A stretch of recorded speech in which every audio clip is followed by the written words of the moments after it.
Everything you've been told about women is a lie. Not because it's completely false, but because it's incomplete.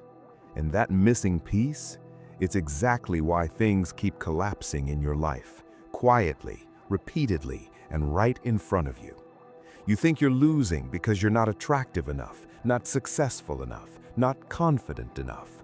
No, you're losing because you're ignoring something far more dangerous, something subtle, something no one ever teaches you because most people don't even see it themselves.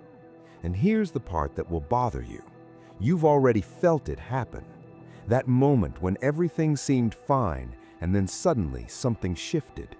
Her tone changed, her interest faded, her respect dropped. You tried to fix it. You gave more. You explained yourself. You became better. And somehow, it made things worse. Why? Because you were solving the wrong problem. And this is where it gets dangerous. There are 3 silent mistakes that destroy your power with women. Not loudly, not dramatically, quietly. The first one makes you predictable. The second one makes you replaceable. And the third is the reason people lose your respect without ever telling you why. We'll get to that. But first, you need to understand something most men refuse to accept. Attraction is not built on what you think it is. It's not built on kindness. It's not built on loyalty.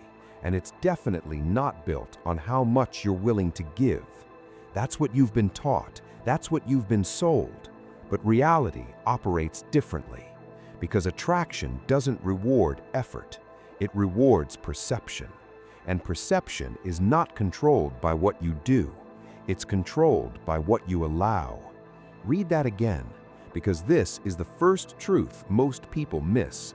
You don't lose power by failing to impress. You lose power by revealing too much. And you've been doing it without even realizing it. Every time you over-explain, every time you chase clarity, every time you try to fix the dynamic instead of observing it, you're not building connection, you're exposing your position. And this is the part no one admits. Women don't just respond to what you say or do. They respond to what your behavior signals beneath the surface. Your timing, your reactions, your ability to hold back, or your inability to. That's where the real game is played, not in words, in control. And right now, you're giving that control away, slowly, consistently, almost invisibly. You think being available makes you valuable. You think being honest makes you trustworthy. You think being consistent makes you secure.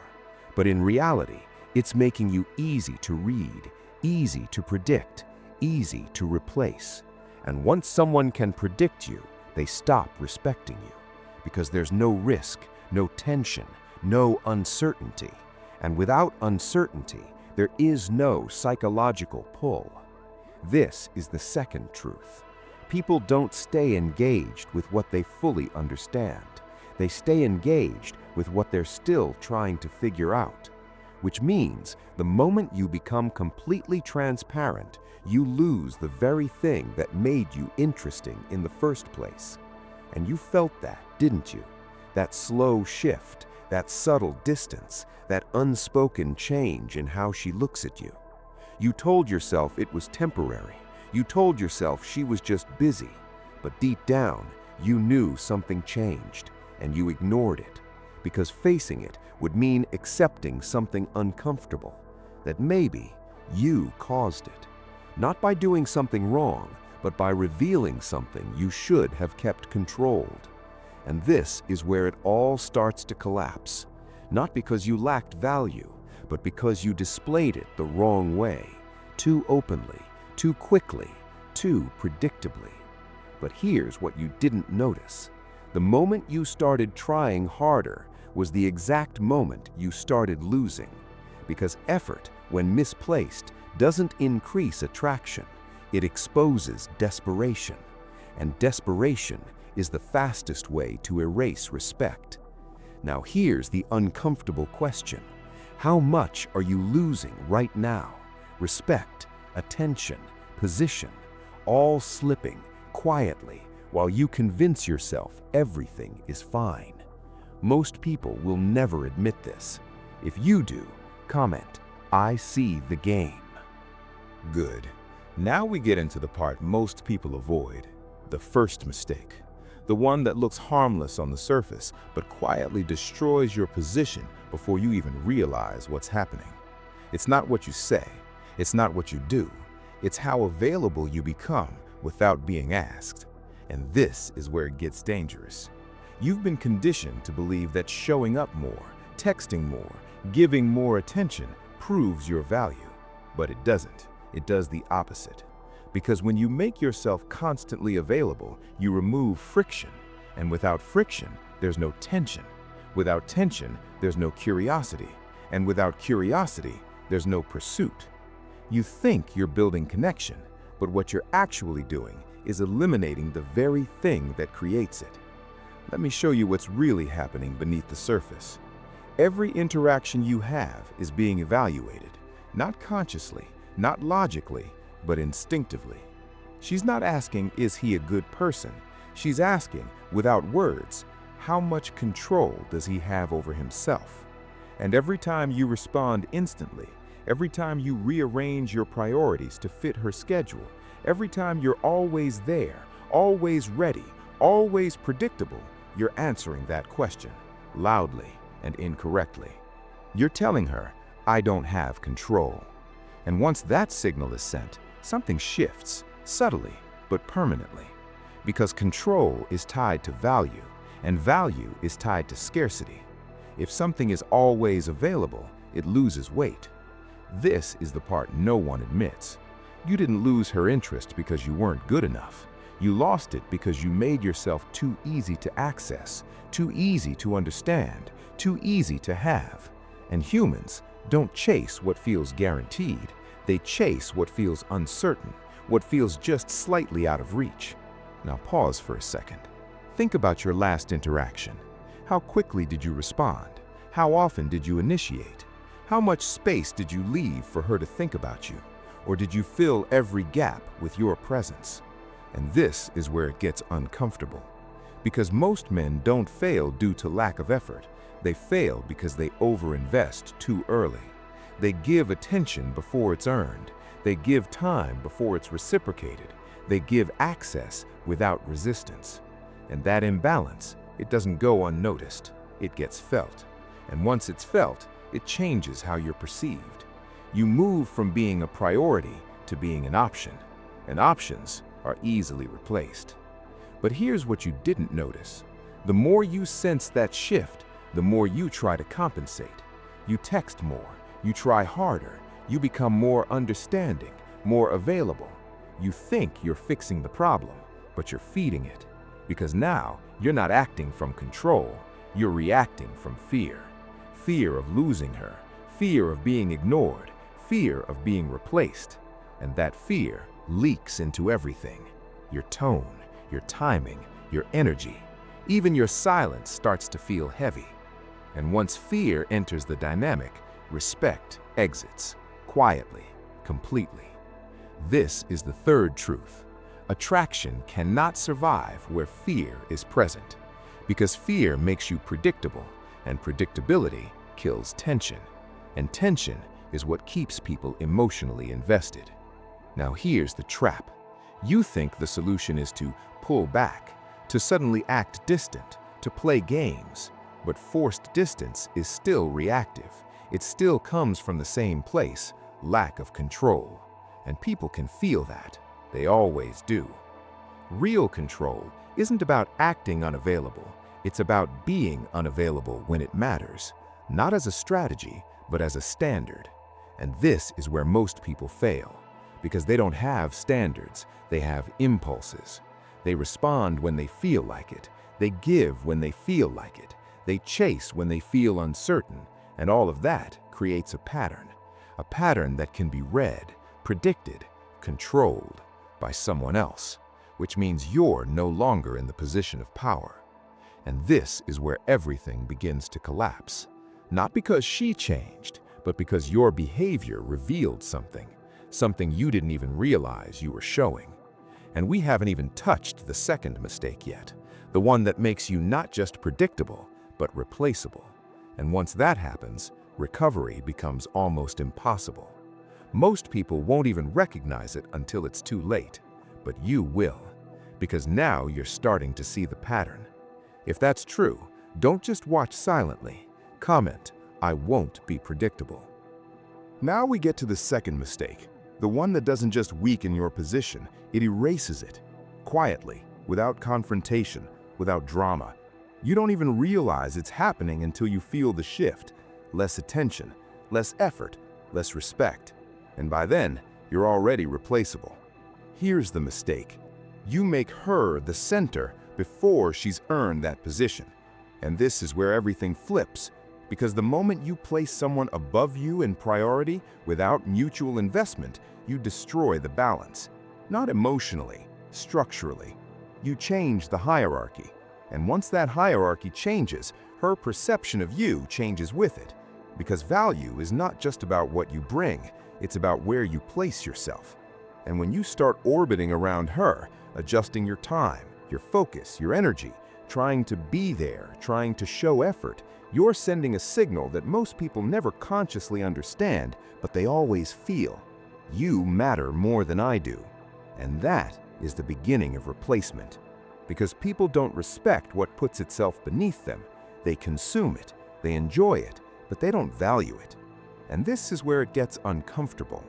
You thought prioritizing her would make you stand out, but it made you blend in, because that's what everyone does. Everyone gives attention, everyone tries to impress, everyone tries to prove they're different. But in doing that, they all become the same, predictable, replaceable, forgettable. And here's the part no one wants to admit. You don't get replaced by someone better. You get replaced by someone who understands the dynamic better. Someone who doesn't overgive, someone who doesn't over-prioritize, someone who doesn't rush to prove themselves. They don't try to be more, they simply reveal less. And that creates tension, mystery, space, the exact things you unknowingly removed. But here's what you didn't notice. The moment you start centering someone else, you stop observing them, you stop evaluating, you stop asking, are they actually worth my time? Instead, you start asking, how do I keep them? And that shift is everything. Because now you're not in control anymore, you're in pursuit. And pursuit without restraint kills attraction. This is the fourth truth. The moment you seek validation, you lose leverage. Because now your actions are no longer neutral, they're loaded. Every message carries weight, every interaction feels like it has something at stake, and people feel that pressure. They feel that you need something, and need destroys power. Because power comes from not needing the outcome, from being willing to walk away, not as a tactic, but as a reality. And you're not there, not yet. Because if you were, you wouldn't be over-investing. You wouldn't be over-explaining. You wouldn't be trying to secure something that hasn't even been built properly. And this is where most people collapse. They don't lose the person, they lose themselves in the process of trying to keep them. And once you lose yourself, everything else follows. Respect, position, attraction, all gone. Not instantly, but inevitably. Now here's the dangerous part. The more you feel that loss, the more you try to regain control. You become more attentive, more agreeable, more accommodating. You think you're adapting, but you're shrinking. And people don't move toward what shrinks. They move toward what stands firm, what doesn't bend under pressure, what doesn't chase approval. Which brings us to the real question. When was the last time you chose yourself without hesitation, without guilt, without overthinking how it would affect her perception of you? If you can't answer that clearly, then you already know what's happening. You're not operating from strength, you're operating from fear of loss. And fear is the easiest thing to read, the easiest thing to exploit, the easiest thing to replace. But we're not done, because the third mistake is where everything locks in, where respect doesn't just drop, it disappears completely.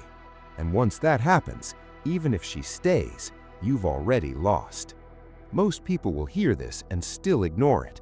If you won't, comment, "I choose myself." And now we get to the final mistake, the one that doesn't just weaken attraction, it kills respect completely. And once respect is gone, nothing you do can truly bring it back. Not effort, not loyalty, not time. Because respect isn't rebuilt through giving more. It's rebuilt through something most people are terrified of: withdrawal. But we'll come back to that. First, you need to see the mistake clearly, because you've been doing it without realizing it. You react instead of responding. And this is where everything collapses. You think your reactions are justified. You think you're communicating. You think you're fixing problems. But what you're actually doing is exposing your lack of control in real time.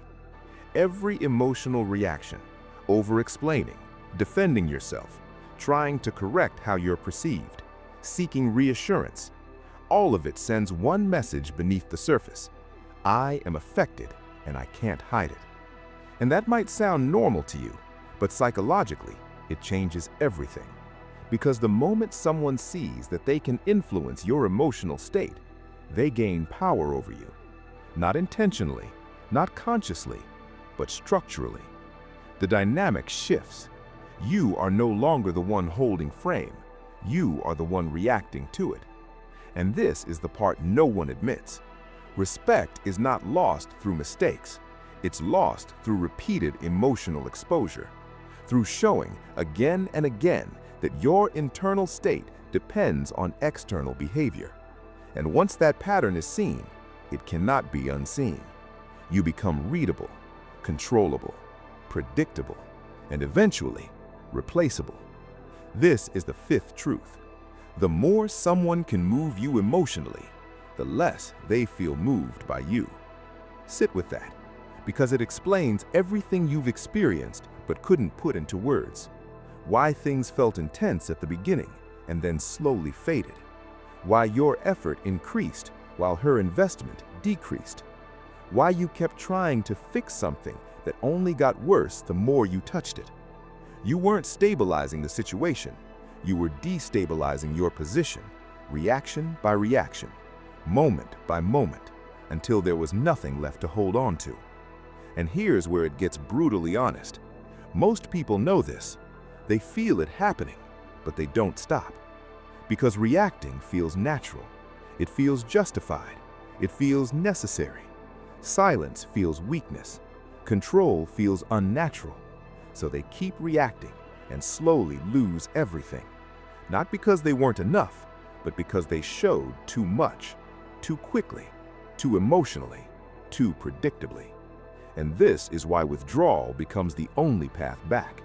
Not manipulation, not games. Withdrawal. Real withdrawal. Pulling your attention back, pulling your energy back, pulling your reactions back.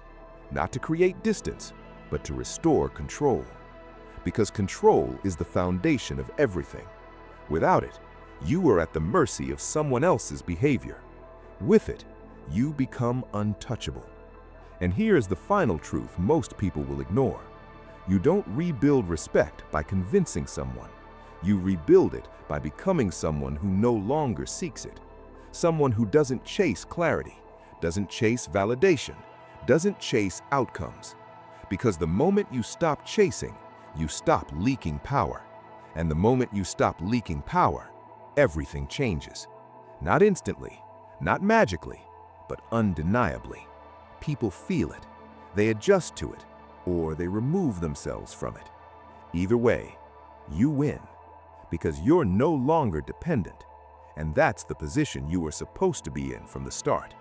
But most people will hear this, understand it, and still go back to their old patterns, reacting, overgiving, overinvesting, repeating the same cycle and wondering why nothing changes. But a few won't. A few will see the pattern and break it. If you're one of them, prove it. Comment the one rule you will never break again. And if you understand this deeper than most, subscribe. Because this isn't about women. It never was. It's about control. and whether you have it or you don't. Now decide, stay the same or disappear from the pattern entirely.